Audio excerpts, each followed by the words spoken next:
अस्सलाम वालेकुम नाज़रीन हज़रात, मैं हूँ अली शाराब और आप देख रहे हैं तस्नीम टीवी। आज हम जिस मुद्दे पर बात करने वाले हैं वो है क़यामत। मुसलमान अकायदों में एक ये अकायद शुमार है कि अल्लाह के गज़ब में जब दुनिया तबाह हो जाएगी उसे क़यामत का दिन कहा जाता है। तो आज ये काफी दिलचस्प और जरूरी मालूमात वाला किस्सा होगा कि आखिर क़यामत कब आएगी और कैसे क्या होगा।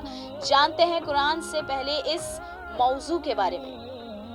कुरान की आयतों में क़यामत का जिक्र किया गया है और हर मुसलमान कुरान की लिखी हर बात को जानता मानता बल्कि जिंदगी मानता है, क्योंकि इंसान की, जिन्नात की और कायनात का हो चुका, होने वाला, चल रहा इलाज पाक किताब कुरान मजीद में मौजूद है। और कुरान की आयत में अल्लाह फरमाते हैं, क्या ये नहीं समझते कि वो फिर से उठ खड़े होंगे एक ताकतवर दिन के लिए, जिस दिन लोग कायनात के खुदा के सामने खड़े होंगे। अल्लाह, उसके सिवा कोई माबूद नहीं है। वह क़यामत के दिन तुम्हें ज़रूर इकट्ठा करेगा, इसमें कोई शक नहीं है। और अल्लाह से बढ़कर वादे में सच्चा कौन है। और आदमी कहता है, क्या जब मैं मर जाऊंगा तो क्या सचमुच तू मुझे जिलाएगा? क्या इंसान को याद नहीं कि हमने इससे पहले पैदा किया जबकि वह कुछ भी नहीं था? ये सिर्फ 3 आयतों का हवाला है जिसमें अल्लाह ने क़यामत के बारे में बात की है, जिसमें इंसान का दोबारा जिंदा होने का जिक्र है। इसके अलावा कई आयतों में अल्लाह ने कुरान में बताया है कि क़यामत कैसी होगी, किस वक्त ज़ाहिर होगी और किस वक्त तक ज़ाहिर नहीं होगी। इसके अलावा सूरह तकवीर में अल्लाह बताते हैं, जब सूरज अंधेरे में हो जाएगा और जब तारे नीचे गिराए जाएंगे, जब पानी उबाल मारेगा और रूहों को जोड़ा जाएगा और जब तारे उतारे जाएंगे, जब आसमान छीन लिए जाएंगे, जब जहन्नुम भड़काई जाएगी, जब जन्नत करीब लाई जाएगी, फिर ये जान लेंगे कि इनको किसने पैदा किया है। इन हवालों से मालूम होता है असल में क़यामत कुछ ऐसी होगी, लेकिन अब हम जानेंगे कि क़यामत की आखिर क्या निशानी है, ये कब आएगी। बाज़ लोग कहते हैं कि क़यामत जुमे को आएगी या मुहर्रम पे आएगी। तो आइए जानते हैं आखिर क़यामत कब आएगी। कुछ बेहतर उलमाओं ने अपने बयानों में कुरान की पाक आयतों से ज़ाहिर किया है कि क़यामत किस दिन आएगी। इसका इल्म अल्लाह ने किसी नबी वली सहाबी को नहीं दिया है। अल्लाह ने बस बताया है कि क़यामत ऐसी होगी, मगर ये नहीं बताया कि इतने दिन बाद आएगी, इस दिन आएगी। यहाँ तक कि हज़रत मूसा अलैहिस्सलाम को भी कोहे तूर पर फरमाया था कि क़यामत आएगी, मगर मैं उसकी तारीख को छुपा दूंगा। यानी अभी हमारे आखिरी और आका नबी अल्लाह सल्लल्लाहु ताला अलैहि वसल्लम के हवाले से हमें ये मालूम है कि क़यामत की अलामतें क्या हैं। जैसे बांदी अपने रब को, अपने आका को जानेगी, यानी हर कौम उल्टा होना शुरू हो जाएगा। जब क़यामत आने वाली होगी उससे पहले ये सब होना ज़ाहिर हो जाएगा, यानी कोई काम सीधी तरीके से नहीं होगा। शागिर्द उस्ताज़ों की बेदबी करेंगे, बेटे बाप की बेदबी, मुरीद पीर की बेदबी, अवाम हुक्मरानों की बेदबी करने लगेगी।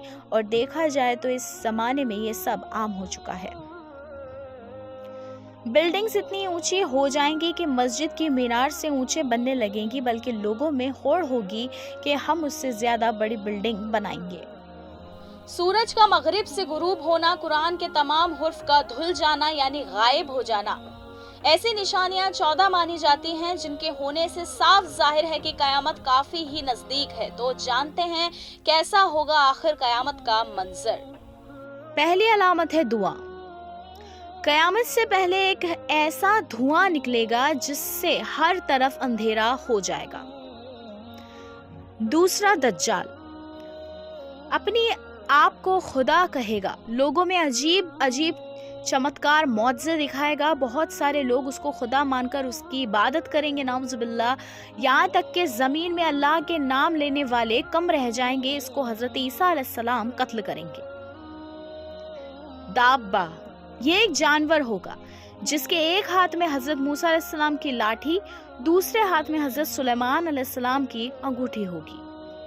सूरज का मगरिब से गुरूब होना, जिस दिन सूरज मगरिब से निकलकर जाहिर होगा वो तौबा का आखिरी दिन होगा। उसके बाद तौबा के दरवाजे बंद हो जाएंगे। حضرت عیسیٰ علیہ السلام کا آسمان سے زمین پر نازل ہونا۔ دجال کو قتل کرنے کے لیے حضرت عیسیٰ علیہ السلام زمین پر آئیں گے، سارے کافر ان کے ہاتھ اسلام قبول کریں گے، پھر حضرت عیسیٰ اسے قتل فرما کر حضور صلی اللہ تعالی علیہ وسلم کے بازو میں دفن ہوں گے۔ یاجوج ماجوج۔ دجال کے قتل ہونے کے بعد ایک قوم ظاہر ہوگی جو بہت چھوٹے ہوں گے مگر بہت زیادہ تعداد ہوگی، ہر چیز کو کھا جائیں گے۔ دنیا کے مشرق میں زمین دھسنے کا ایک بڑا حادثہ ہوگا، اس کے علاوہ دنیا کے مغرب میں زمین دھسنے کا بڑا حادثہ ہوگا۔ عرب میں زمین دھس جائے گی جس میں بہت سے لوگ زندہ زمین میں چلے جائیں گے۔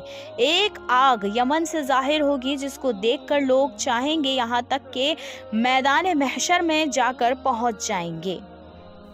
اس سب کی معلومات کے بعد بھی یہ مکمل نہیں کہا جا سکتا ہے کہ آخر قیامت ایسی ہی ہوگی، کیونکہ یہ فیصلہ اللہ کا ہے، ہم باقی لوگ اس کے بارے میں کچھ نہیں کہہ سکتے۔ اللہ ہم سب کو اس دن کے لیے معاف کر دے، آمین اللہم آمین۔ تو میں لوں گی آپ سے اجازت، تب تک کے لیے آپ دیکھتے رہیے تسنیم ٹی وی۔ اللہ حافظ۔ اللہ